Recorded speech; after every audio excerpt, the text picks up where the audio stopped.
All right, so Father, we give Father all the glory, and we thank him for yet another history lesson. So we are at lesson number 8 right now, and lesson number 8 is going to entail the Exodus. We're going to do lesson 8 and 9. They both will be the Exodus, the first part of the Exodus and the second part of the Exodus. We're going to break it up in two as we continue to learn our history that has never been told by any schools or any churches or anything like that. So we thank Father for putting the emphasis in us to bring out these history lessons. At the end of the lesson, we're going to take a break, a short break, and then we're going to come back with today's lesson. Today's lesson will start with today's lesson this afternoon will start you to start thinking. Really start thinking.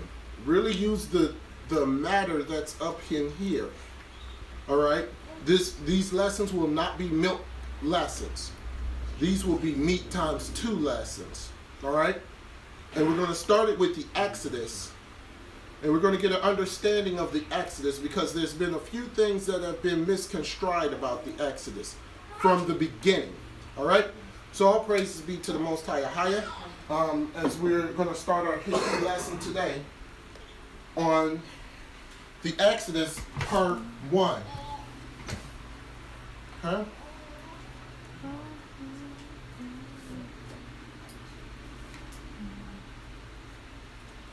All right.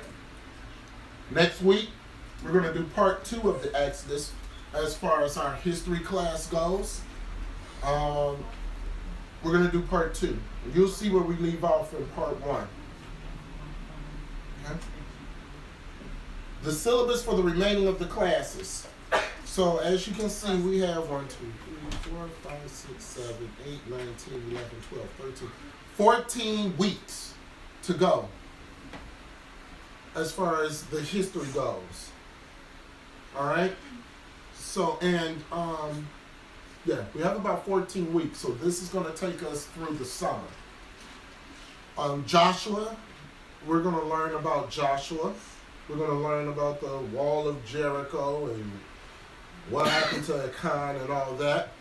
The judges, we're going to get an understanding on the judges because everybody talks about the Babylonian captivity, the Persian captivity, the Greek captivity, but nobody explains that we were in captivity at least 9 different times before Babylon because we can't get it right. And we still can't get it right. Even today we can't get it right. King Saul and King David. We're going to get an understanding on King Saul. How did the kings come about? And King David. Then we're going to go to the kings of Israel and Judah.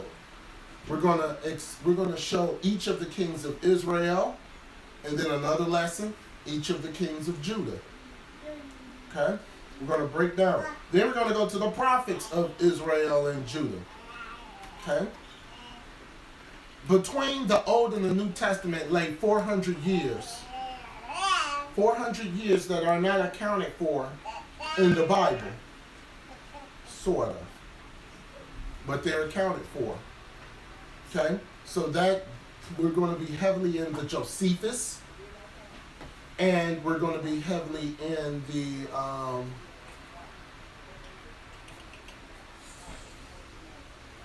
you just escaped my thought what book that is. But we're going to be heavily in the Josephus. The birth of Yeshua, the death of Yeshua, 70 AD and 135 AD. Pinnacle time frames. And we're going to show the differences in 70 AD verse and 135 AD in the Bible. The early church, another pinnacle time frame is 325 AD. Oh, yes.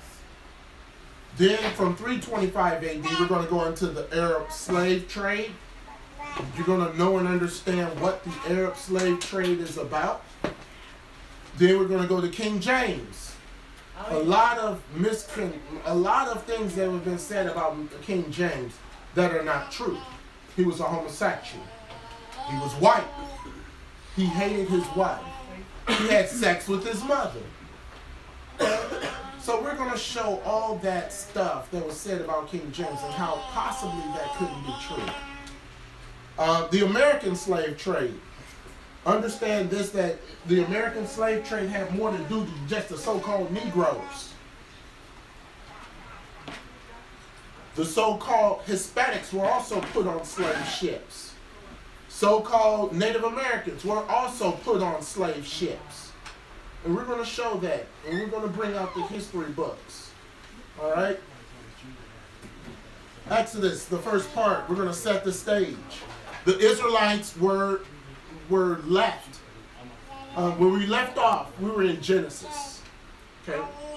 When we left off, we were at the 12 patriarchs, and we were in Genesis. So now they're in Egypt and they're multiplying, but then a new Pharaoh comes to power and he starts enslaving the Israelites. When he gets worried about how many Israelites they are, he orders that all Egyptians kill all the male Israelite babies to control the population. This was the first eugenics movement. All right? So Pharaoh decided that, and it wasn't really Pharaoh's idea. I'm going to show you who idea it was. But this is the first eugenics. And if you don't know what eugenics is, then you need to look it up. Because Abra said, no, you didn't send it to this group, did you? That 2-hour teaching on eugenics? Yes, I did. And nobody watched it, right? Nope. Okay. They didn't, this first group didn't watch it. Let's stop being ignorant. Because if it was anything else, you would watch it. Well, y'all watch it because y'all live here. Y'all didn't have no choice. So, okay. This was the first eugenics movement. All right? One baby boy, Moses, survives because his mother puts him in the Nile, picked up by the Pharaoh's daughter. We're going to show all of that. In the wilderness, Moses head out of town because of what he did and finds himself in the wilderness. Eventually, Moses has an encounter with the Most High and appears to him out of a bush engulfed in flames. All right? The message was simple. Moses and Aaron were to go to Egypt to free the Israelites. Let my people go. Moses and Aaron asked Pharaoh nicely if he would set the slaves free, but Pharaoh gives them a fat get out. The Most High decides to bring 10 plagues on Egypt. Now I want you to pay very close attention to these 10 plagues. Very close attention. Because this is going to tie into when we go into Revelation. Okay, if you miss it, then you miss it. I don't care, because we're bringing forth the information. All right? You're going to get an understanding at the end of this lesson on the 7. You're going to get a preview of the 7 plagues. Run. The Egyptians pursue fleeing Israelites to the Red Sea. The Most High split the waters. We all know about all that. Or do we? Do we? That's going to be in part 2. So now what? The Israelites are in the desert. The Most High helps them basic food and water. Most High gives Moses the 10 Commandments. Aaron, they start worshiping the calves. The calf that was created, they start doing all that. And we're going to explain all that in lesson number 2. So let's get it. So we're going to deal with what Moses represents. All right? It's no accident that everybody under the age of 20, over the age of 20, died in the wilderness. It's no accident. Because of their murmuring, because of their complaining. There's no accident why they didn't see the promised land. So out of millions and millions, only a few saw the promised land. Only a few. Okay? The Israelites killed the prophets. Israel killed the apostles. You, Israel. So this is why I don't understand why people are so boastful about being an Israelite. You killed your own kind. The prophet will come with a message. Israel will get mad, don't like it, kill him. You could do something with that board. I don't know why that. Isn't that what Yeshaya was preaching about at the end of Matthew? When he was talking about gathering together, you know, and I don't know if it's 24 or 25. Where he said, you slay the prophets? Yeah. Yeah. Same thing. All right? And Israel is still doing it today. Somebody comes with a message from the Most High, you rebuke it. That ain't true. I can't see that. You do the same thing. So you're no better than your forefathers. Because a person comes with a message from the Most High, basically what you're supposed to do is wait for a confirmation. But no, we're Israel. We have to run our mouth. We're Israel. We have to run our mouth. Can't take criticism. Can't take any type of, any type of advice. You're in your own flesh. Can't take any correction because you feel like they're talking about you. Can't take any correction. Israel, the same Israel that is sitting here today is the same Israel that was in the wilderness. Same ones. You would think that it would change, but it didn't. Yeshaya, Moses is the prototype of Yeshaya. That's what it should say. Moses is the prototype of Yeshaya. And we're going to show that throughout this lesson. The Most High gives us so much information in this book that you would deliberately have to close your eyes and ears not to hear it. So much information is in this book. And we try to pull out as much of this information as possible. Why?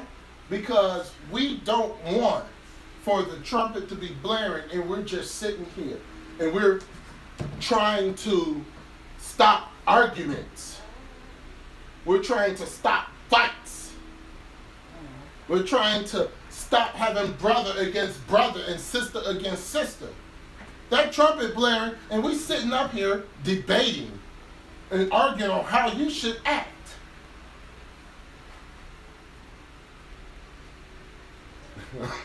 I'm not lying. Let's get our first script. Deuteronomy 18, 13 to 19.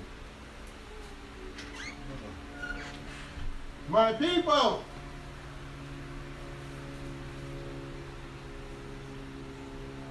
My people. My people.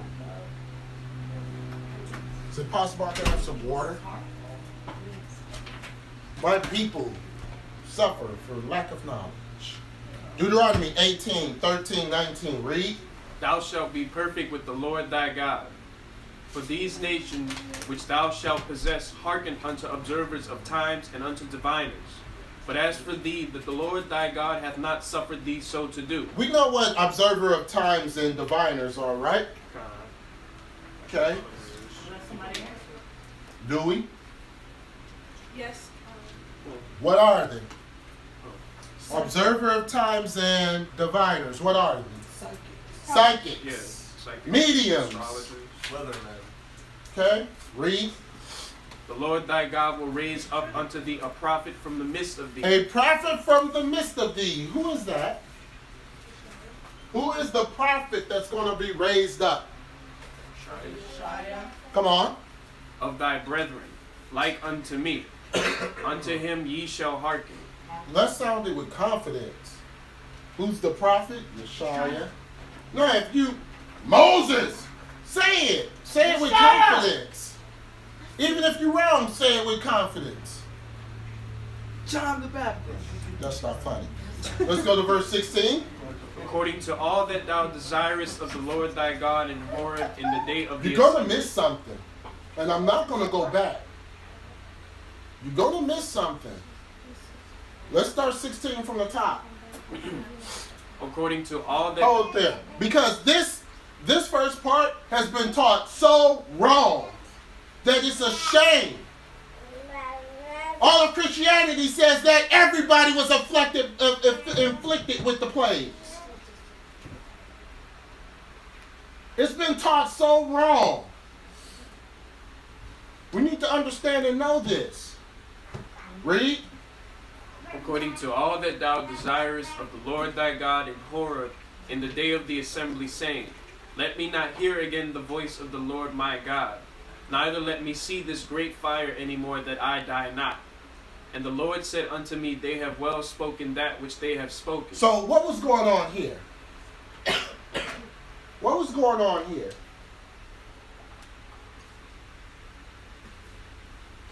The Israelites, Moses was going up to Mount Horeb. What did he get at Mount Horeb? The Ten Commandments. The Ten Commandments. So Moses is going up into Mount Horeb. Fire, thunderings, lightnings, all this stuff happening. The children of Israel said, no, we don't want to talk to this guy. We don't want to talk to him. Moses will talk to you.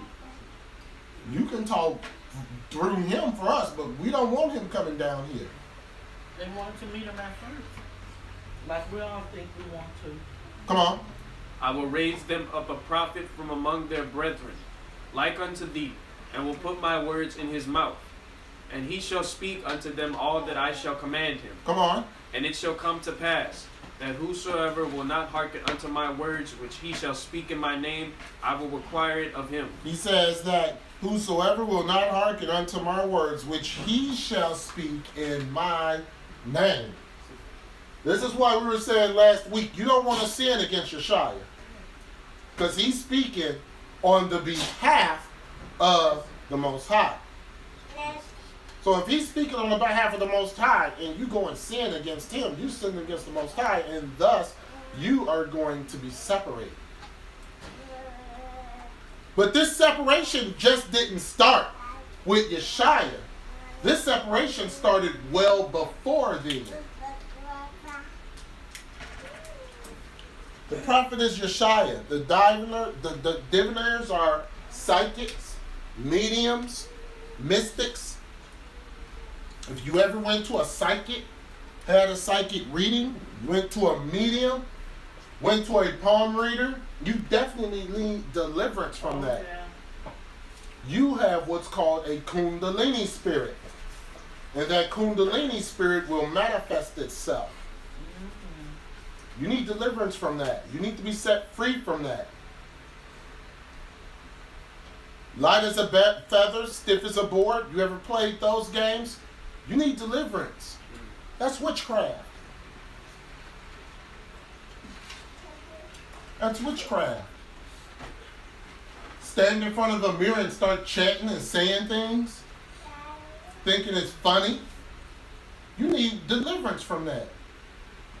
There's an evil spirit inside of you. And if you haven't had deliverance, from that spirit, I don't care how much deliverance you have had, you have to get deliverance from that spirit. Because then, you start babbling stuff on street corners, that spirit's going to manifest itself. You're going to start saying stuff that don't even pertain to the Bible. Oh, yeah. Ladies, you think that you're giving godly wisdom to your husband? You're giving demonic wisdom to your husband because of that Kundalini spirit. And it has you utterly believing that what you're saying is true. Yeah. Okay? One thing he's going to be is an Israelite. The Most High honored our request. We put that request towards him, and he honored it. Everybody wants to be a prophet. Everybody wants to teach. Everybody wants to preach, but nobody wants to obey. Nobody wants to obey. Everybody wants to be in the forefront. Everybody wants to street preach. Everybody wants to teach. Everybody wants to do this. Everybody wants to do that. But you can't do thus saith the Lord.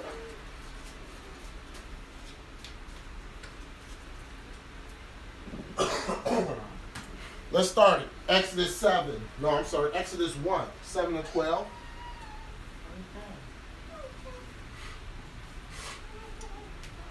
Exodus chapter 1, verses 7 through 12.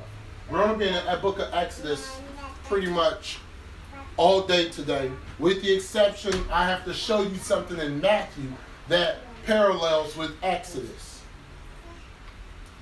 And a few other scripts.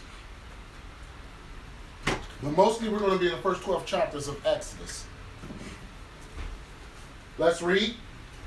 And the children of Israel were fruitful, and increased abundantly, and multiplied, and waxed exceedingly mighty, and the land was filled with them. And the land was just filled, overran with Israelites. Come on. Now there arose up a new king over Egypt, which knew not Joseph. And he said unto his people, Behold, the people of the children of Israel are more and mightier than we. The children of Israel are more and mightier than we. Than we. They're more strong. They're more. They're now, not being stereotypical, but some of the tribes can pop out babies left and right. Pop, pop, pop, pop, pop. In fact, all of them can pop out babies left and right. So if they're living in a time of comfort, they're going to pop out babies exceedingly. I'm going to show you something. Okay? Let's go to verse 10. Come on, let us deal wisely with them, lest they multiply.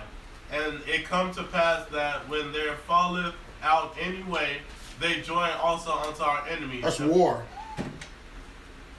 Shalakia. They join also unto our enemies and fight against us. And so get them up out of the land. So he's like, wait a minute. They are multiplying. They are doing all this. We like Egypt. So we got to figure out something. 11. Therefore they did set over them taskmasters to afflict them with their burdens. And they built for Pharaoh treasure cities, Bidom and Ramses. So we built those cities. We built Ramses. If they give pictures of, not actual pictures of Ramses, but what they think Ramses look like, you would be shocked. Pithom, you would be shocked on how elaborate these cities were. These cities, this is where Greek and Rome got their ideas from. It came from you. Verse 12. But the more they afflicted them, the more they multiplied. Stop. The more they were afflicted, the more they multiplied. Same thing today. Being in bondage, babies just coming left and right. The eugenics program had to put an end to that, try to put an end to it. But we're still growing. Hence, chemtrails all over the place. But we're still growing and populating. How can this be? Finish. And they were grieved because of the children of Israel. They were grieved because of the children of Israel. Now, where did this come from? Okay, let's go to Jasher, the 69th chapter.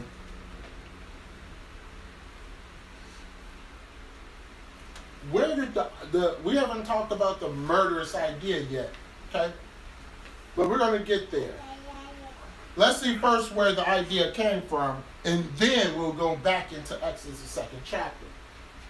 Let's go to Jasher 69, 42 to 44. Let's read that. And the king said to Job the Uzite. Who? Job the Uzite. Who? Job the Uzite. Who would that be? Job. Come on. What sayest thou, Job? And what is thy advice respecting the Hebrews?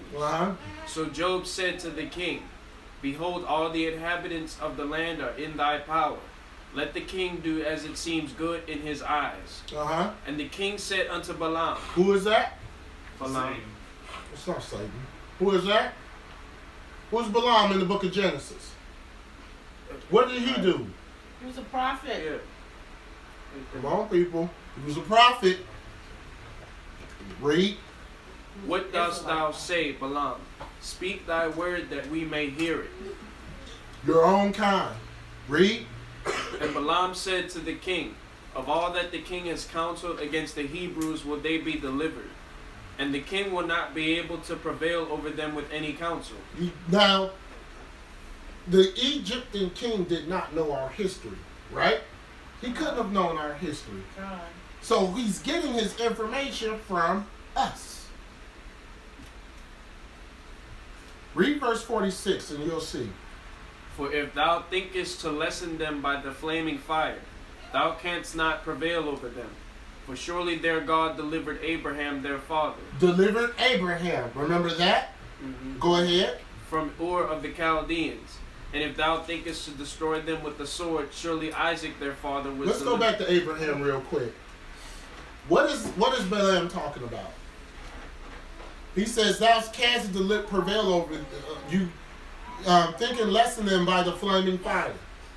What did Abraham have to do with fire?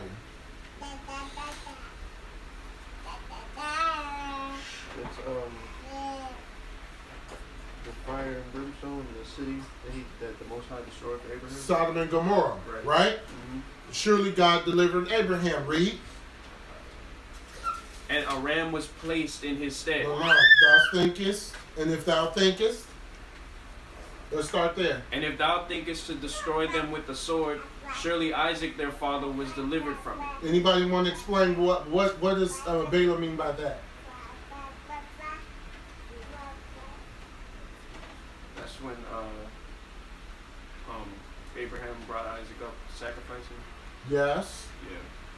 Let's go to the next one. And a ram was placed in his stead. And Uh-huh. if with hard and rigorous labor thou thinkest to lessen them, thou wilt not prevail even in this. For their father Jacob served Laban in all manner of hard work and prospered. Okay. What happened with Jacob? He had to serve 7 years, well, 14 years altogether. But 7 years to get Rachel. Okay, so he had to do what? What do you mean serve? He had to work for Laban 7 years in order to marry her. He had to labor hard for 7 years. Okay, so Balaam is giving Pharaoh a history lesson. 48. Now therefore, O king, hear my words. For this is the counsel which is counseled against them, by which thou wilt prevail over them, and from which thou shouldest not depart. So he said all that stuff happened to them, and their God saved them. Verse 49. If it please the king, let him order all their children which shall be born from this day forward to be thrown into the water, for by this canst thou wipe away their name. For none of them nor of their fathers were tried in this manner. Were tried in this manner. That's where it came from. If you have questions, please feel free to send your questions via the chat. Via the chat, and we'll be able to answer them. Somebody might have any questions. Okay. So, Pharaoh started afflicting us, and he had a problem. Because the more he afflicted, the more we multiplied. The more we multiplied, the more Pharaoh had an issue. Because we were overrunning Egypt. We were everywhere. Let's skip down to verse 15.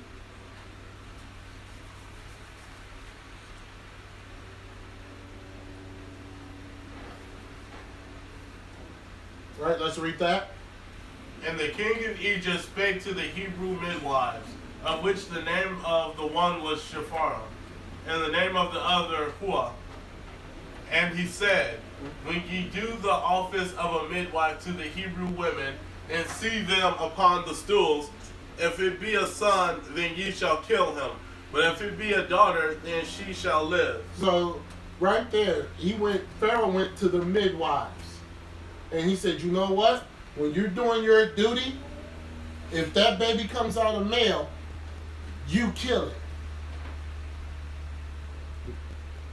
You kill it. Right?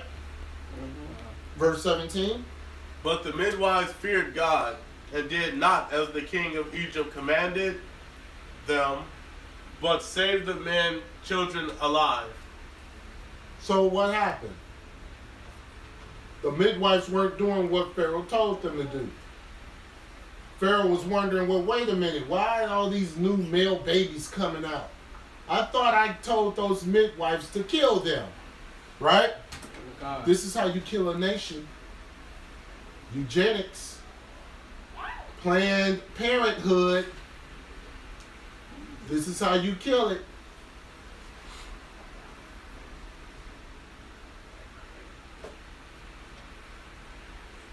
Let's skip down to verse 22. Exodus 1 and 22. Let's skip down to there. Pharaoh saw that all these male babies were still being populated.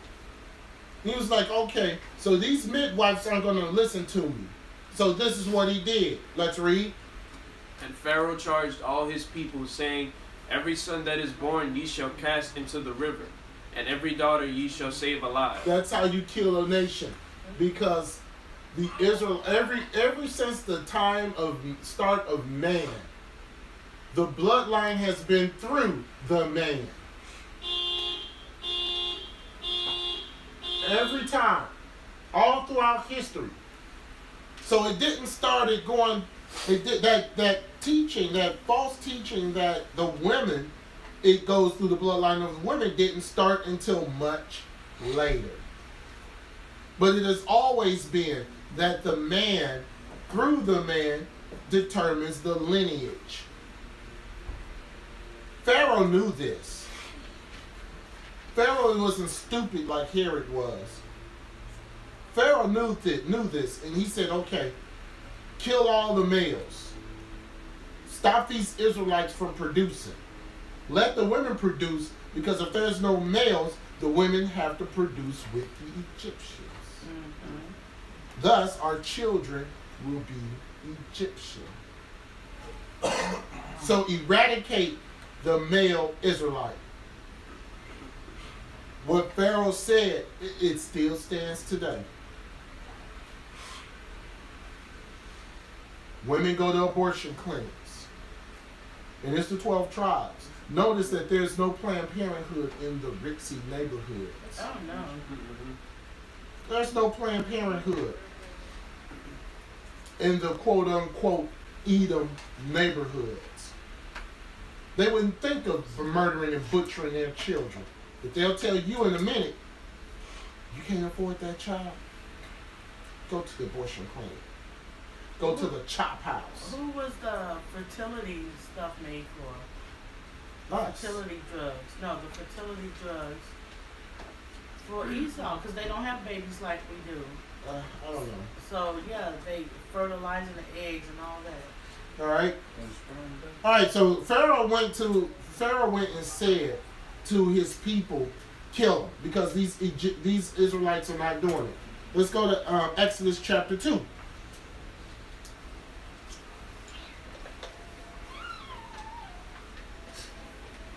We're going to be reading verses 1 through 10.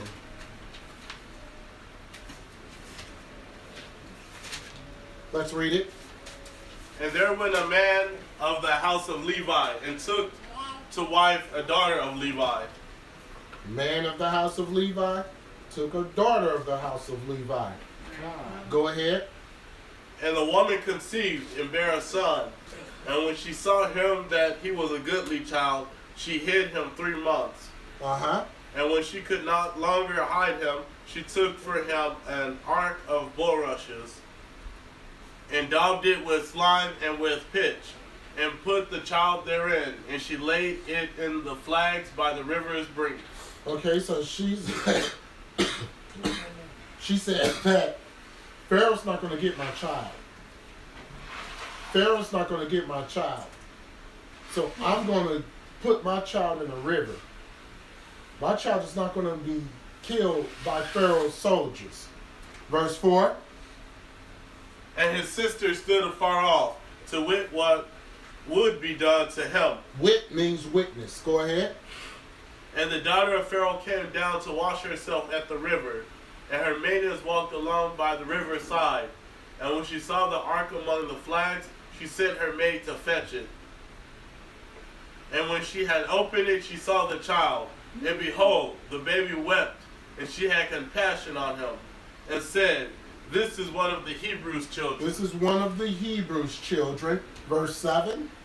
Then said his sister to Pharaoh's daughter, Shall I go and call to thee a nurse of the Hebrew women, that she may nurse the child for thee?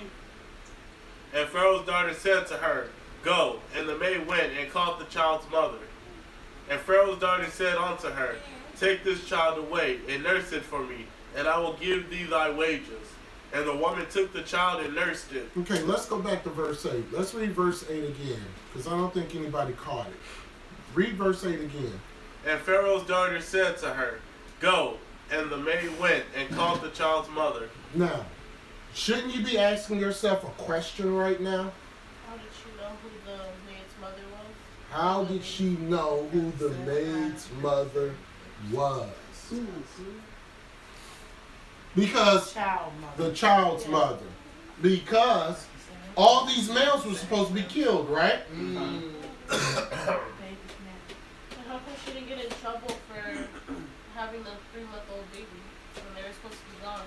Because she took compassion on her.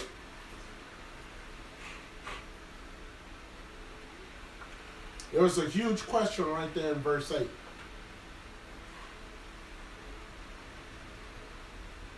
Let's read. Start at verse 8 or 9. No, 9. And Pharaoh's daughter said unto her, Take this child away, and nurse it for me, and I will give thee thy wages. And the woman took the child and nursed it. And the child grew, and she brought him unto Pharaoh's daughter, and he became her son. And she called his name Moses, and she said, Because I drew him out of the water. Okay, so Moses' mother did not name him. Pharaoh's daughter named him. Alright? So Moses' mother did not name Moses. Okay? Wait, Elder. Wasn't that was Moses' sister that was talking to Pharaoh's daughter, right? So then she must No, wait. let's go back. Because it says then said his sister to Pharaoh's daughter. So wouldn't that be Moses' sister? Because that's how she knew that that was his mother. Thank you. Oh yeah. So in other words, Moses' sister watched him float down the river. Mm-hmm. She saw Pharaoh's daughter take him out the water. She suggested to get a Hebrew woman to nurse him, which she went and got her mother, Moses' mother. Mm-hmm. And Moses' mother nursed him and got paid for it at the same time. Ooh. Nice. So the Most High sent Moses to Pharaoh's daughter. She had compassion. Egypt and Israel are the same, because if Moses was white, then there would have been like a question with Pharaoh. Okay, because the Egyptians were black. Not only does Moses' mother save her son, but she gets paid also. Let's go to Matthew, the 2nd chapter. Let's parallel this. Matthew 2, 1 through 3. And I'm going to show you something about Herod. Matthew 2, 1 through 3. Let's read it. Now when you should I say that? You're going to read the... you just read. Read it as is. Yep. Now when Jesus was born in Bethlehem of Judea in the days of Herod the king, behold, there came wise men from east to Jerusalem, saying, Where is he that is born King of the Jews? For we have seen his star in the east and are come to worship him. When Herod the king had heard these things, he was troubled, and all Jerusalem with him. So, when Yeshua was born in Bethlehem, the wise men came, saying, We're going to worship him. Herod heard these things and was troubled. Okay? You don't want to trouble Herod. Now, let's get an understanding. There were several Herods. This was the first. There were several Herods after this. This Herod was nuts, to say the least. Let's go to Matthew chapter 2, verses 5 through 7. I'm sorry, Matthew 2, 7 and 8. Let's read that. Then Herod, when he had privily called the wise men, inquired of them diligently what time the star appeared.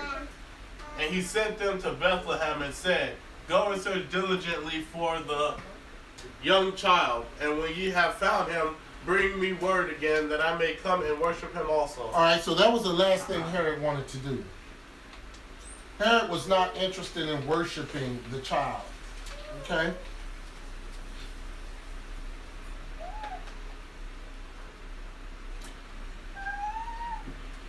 Let's go to Matthew 2:11 through 16.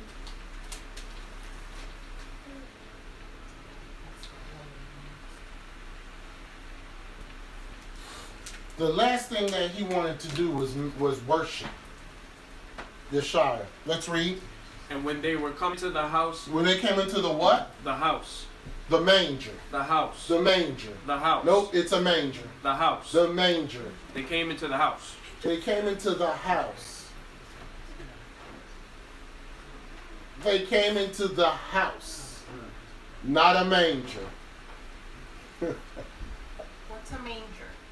A manger is that thing that it's a manger is where they have animals. Like a barn. That's where they get the nativity thing. That's where they get the Yeah. nativity scene from. They put it in a manger. Read. They saw the young child with Mary his mother and fell down and worshipped him. And when they had opened their treasures, they presented unto him gifts, gold and frankincense and myrrh. Come on. And being warned of God in a dream that they should not return to Herod, they departed into their own country another way. So they were warned. Somebody went to the three wise men, and they said, Herod's looking for you. When you're told that Herod was looking for you back in those days, you better run, because he was nuts. Read. And when they were departed, behold, the angel of the Lord appeared to Joseph in a dream, saying, Arise, and take the young child and his mother, and flee into Egypt. Can I ask? Did you see the parallels? Mm-hmm. What's the parallel between Yeshua and Moses? They were both taken from their mother? Well, Because the No, male they child both weren't was taken ordered from to their be mother. killed. They both had to flee into Egypt to escape from being killed.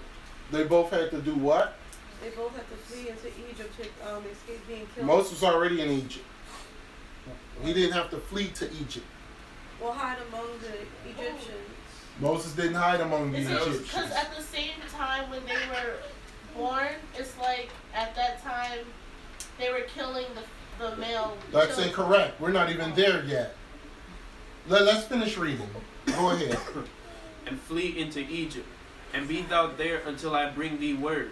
For Herod will seek the young child to destroy him. That's a prophecy. So there hasn't been any decree yet. All right? Well, I'm going to show you in a minute. Verse 14. When he arose, he took the young child and his mother by night and departed into Egypt, Come on. and was there until the death of Herod, that it might be fulfilled which was spoken of the Lord by the prophet, saying, Out of Egypt have I called my son. Verse 16. Then Herod, when he saw that he was mocked of the wise men, was exceeding wroth, and sent forth and slew all of the children that were in Bethlehem, and in all the coasts thereof from 2 years old and under, according to the time which he had diligently inquired of the wise men. Now, verse 16 shows how dumb Herod is. Can somebody explain to me verse 16 and why Herod is so dumb? Because he slew all the children, and Pharaoh only slew the men because he knew the lineage went through the men, and Herod didn't know that it went through the men, so he slew all the children and women. Well, Thinking too much. Look at it. He was mad at the wise men, but at the same time he got the advice from the wise men. Not really. Yeah. Think about it. No. Well, let's go to the next slide. Maybe. Okay, so we thought that he was in a manger, right? The Most High warned him to go the other way. He said Egypt. So first and foremost would be why wasn't he told to go to Italy? If it was so-called white Messiah, then the Most High wouldn't have told him to go to Egypt because they're all black. So the Most High would have said, why don't you run into Italy? Why don't you run into Paris, France, Luxembourg? That way you can hide among them. But if you have a white child and you're going into Egypt with black people, Herod is going to find them. Yeah. That's why he went into Egypt. Common sense, right? Moses went to the house of Pharaoh, right?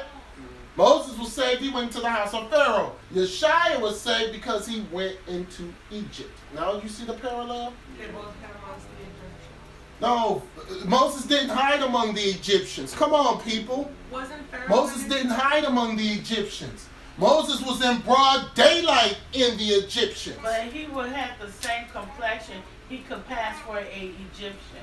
He had the same Right. complexion as Yeshua.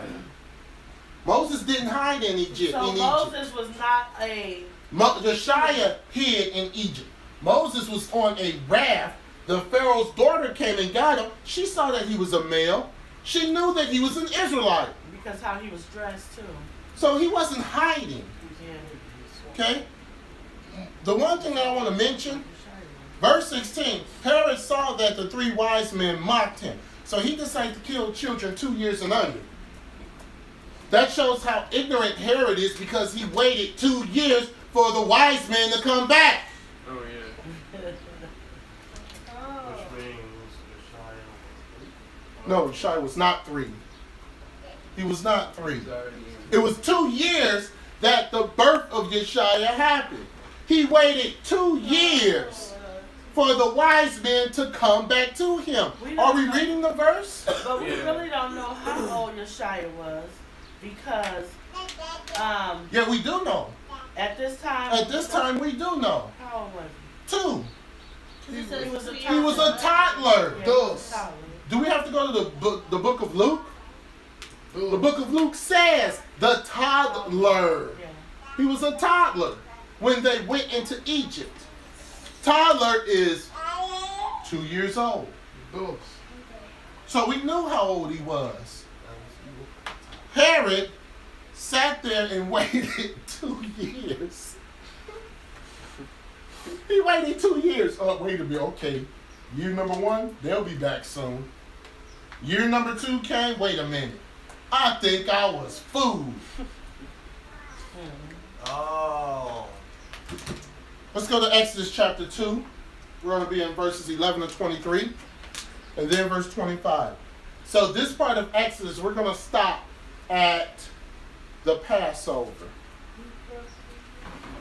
But I want us to get an understanding on these plagues. Because we're going to see these plagues again in future teachings next month.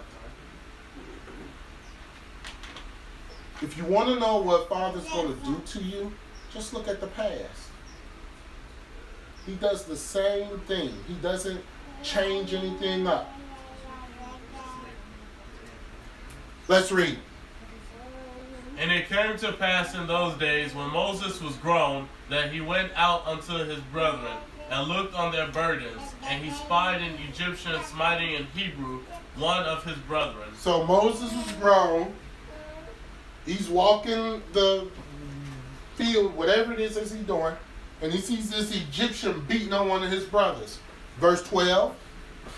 And he looked this way and that way, and when he saw that there was no man, he slew the Egyptian and hid him in the sand. So Moses is looking. Moses is like, wait, is there anybody around? Is there anybody around? Let me look. Let me check. Go ahead. And when he went out the second day, behold, 2 men of the Hebrews strove together. And he said to them that did the wrong, Wherefore smitest thou thy fellow? See, you can't do nothing around Israel. Israel will run their mouth. Israel can't keep a secret. You can't do anything around Israel. Verse 14. And he said, Who made thee a prince and a judge over us? Jealousy. Go ahead. Intendest thou to kill me, Uh-huh. as thou killest the Egyptian? Mm-hmm. And Moses feared and said, Surely this thing is known. See, that's what's wrong with Israel. You help out somebody, and then they turn against you. Why are you over here? Why are you over here? So I can see. That's what's wrong with Israel. That's exactly what's wrong with Israel. You help out somebody and then they turn on you. They turn on you.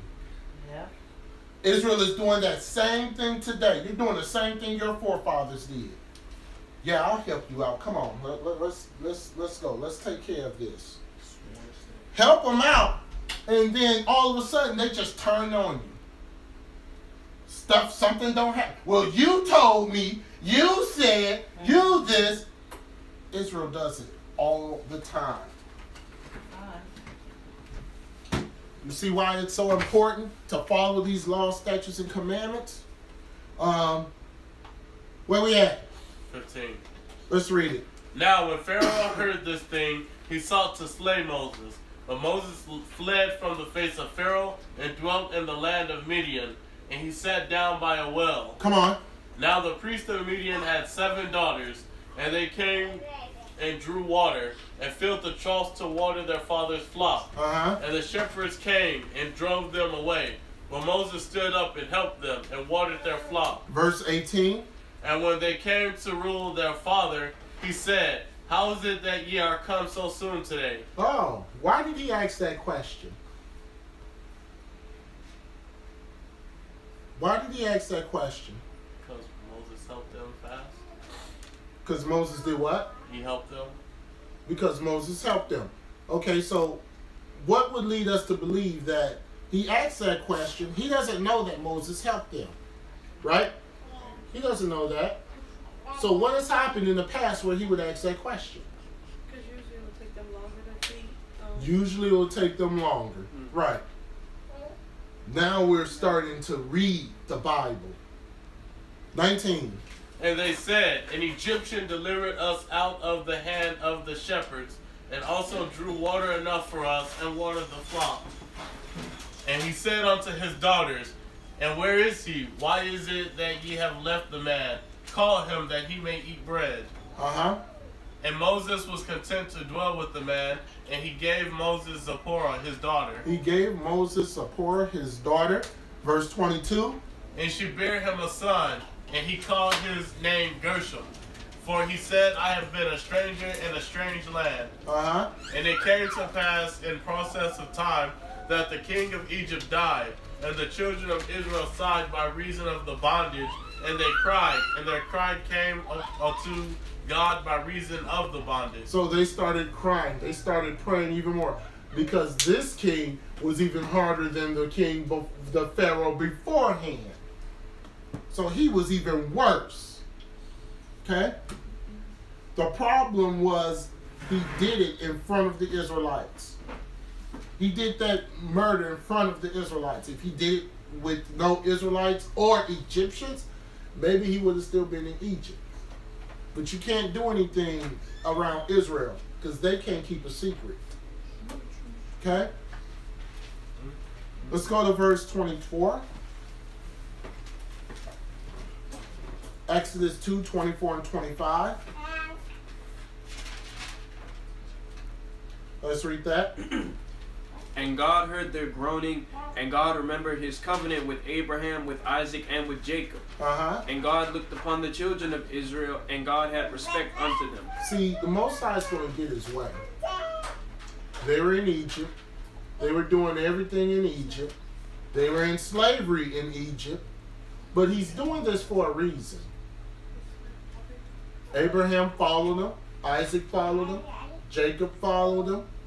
But not these people. Not these people.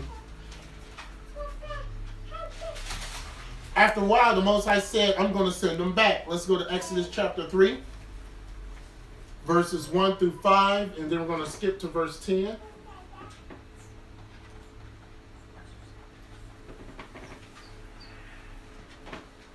Let's read that. Now Moses kept the flock of Jethro, his father-in-law, the priest of Midian, and he led the flock to the backside of the desert, and came to the mountain of God, even to Horeb. And the angel of the Lord appeared unto him in a flame of fire out of the midst of a bush. And he looked, and behold, the bush burned with fire, and the bush was not consumed. And Moses said, I will now turn aside and see this great sight, why the bush is not burnt. So, he had to get his attention. Okay? He had to get his attention. Verse 4. And when the Lord saw that he turned aside to see, God called him unto him out of the midst of the bush, and said, Moses, Moses. And he said, Here am I. Uh-huh. And he said, Draw not nigh hither, put off thy shoes from off thy feet, for the place hereon thou standest is holy ground. Is holy ground. So he told Moses, take off those sandals, because what you're standing on is holy ground. Let's skip down to verse 10 and let's read. Come now, therefore, and I will send thee unto Pharaoh, that thou mayest bring forth my people, the children of Israel, out of Egypt. Out of Egypt. Most High got his attention. See, Father has shown each and every one of you some kind of sign. Maybe it wasn't a burning bush, but he's shown you some kind of sign. He's shown you something. Okay? But see, Moses did something that every single one of us do. Make an excuse. Let's go to Exodus 4:10. The Most High says that he has something for you, but everybody, I'm going to need time. I can't do this right now. I'm struggling with drinking. I'm struggling with smoking. I can't do this right now. I can't serve him right now.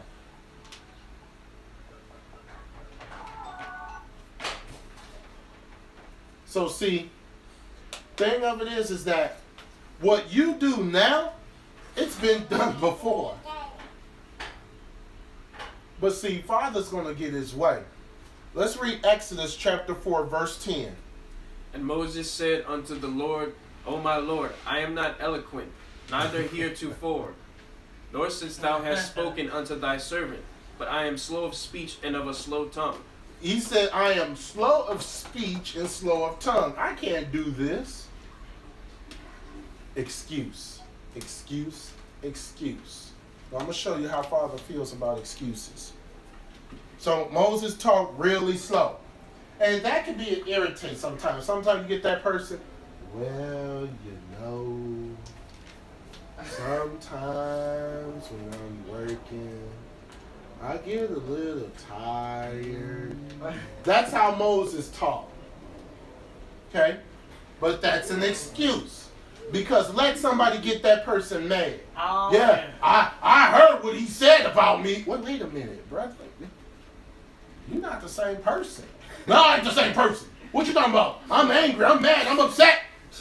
But when they're not, well, no, my brother said that about me. But it's okay. Same thing. All right? But see, when you start running your mouth and doing excuses, Father does not accept it. I can't do it because of this. I can't do it because of that. I can't wear my fringes because of this. I can't do that. Let's go to Exodus chapter 4, verses 14 to 16. Moses came with an excuse. So let's see Father's reaction to that excuse. And every single one of you have an excuse for the Most High on why you're not serving him all the way 100%. It's an excuse. Read. And the anger of the Lord was... The what? The anger of the Lord. He was passive. The anger. He said, it's okay. The anger. He said, I can wait. The anger Go ahead. of the Lord was kindled against Moses. And he said, is not Aaron the Levite thy brother? You sit up there with your excuses, but he already has an avenue for that excuse. The anger was kindled. Father was upset. You're going to come with me with an excuse? Read. I know that he can speak well, and also, behold, he cometh forth to meet thee, and when he seeth thee, he will be glad in his heart. Prophesy. Go ahead. And thou shalt speak unto him, and put words in his mouth, and I will be with thy mouth, and with his mouth, and will teach you what ye shall do. So the Most High is going to go through Yeshaya. Yeshaya is going to go through Moses, and Moses is going to go through Aaron. Read. And he shall be thy spokesman unto the people, and he shall be, even he shall be to thee instead of a mouth, and thou shalt be to him instead of God. It's getting choppy. So, Aaron can do it. Moses spoke through Aaron, and the Most High spoke through Moses. Okay? Let's go to Matthew, the 2nd chapter.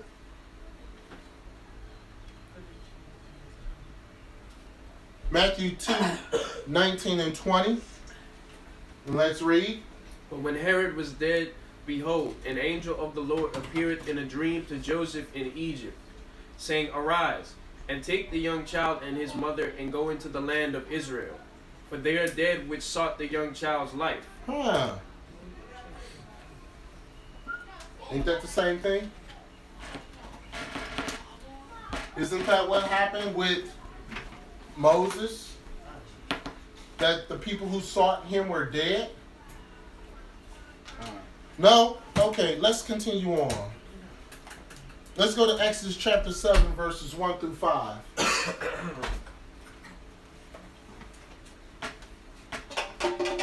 What's wrong, people?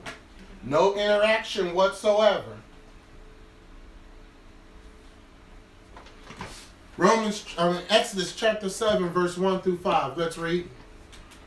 And the Lord said unto Moses, See, I have made thee a god to Pharaoh, and Aaron thy brother shall be thy prophet. Thou shalt speak all that I commanded thee, and Aaron thy brother shall speak unto Pharaoh, that he send the children of Israel out of his land. Now, verse 1 is very interesting. And the Lord said unto Moses, See, I have made thee a god to Pharaoh.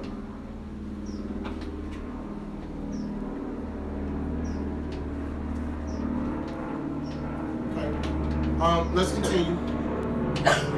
And I will harden Pharaoh's heart, and multiply my signs and my wonders in the land of Egypt. Are we being bombed? My goodness. That plane was loud. All right, I will harden Pharaoh's heart and multiply my signs.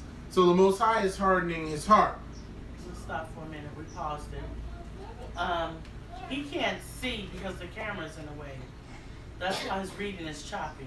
Okay, sit someplace else. I want to move this couch down and put his chair right here.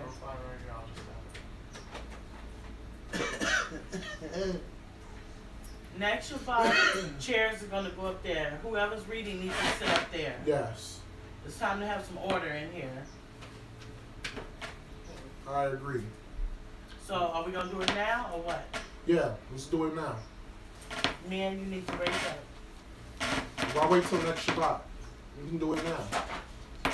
And also, women that have children, the women should be taking care of the children. The men should not be handling the children when the reading and everything is going on. I can tell Elder's getting a little bit agitated with it. The women should be taking care of the children.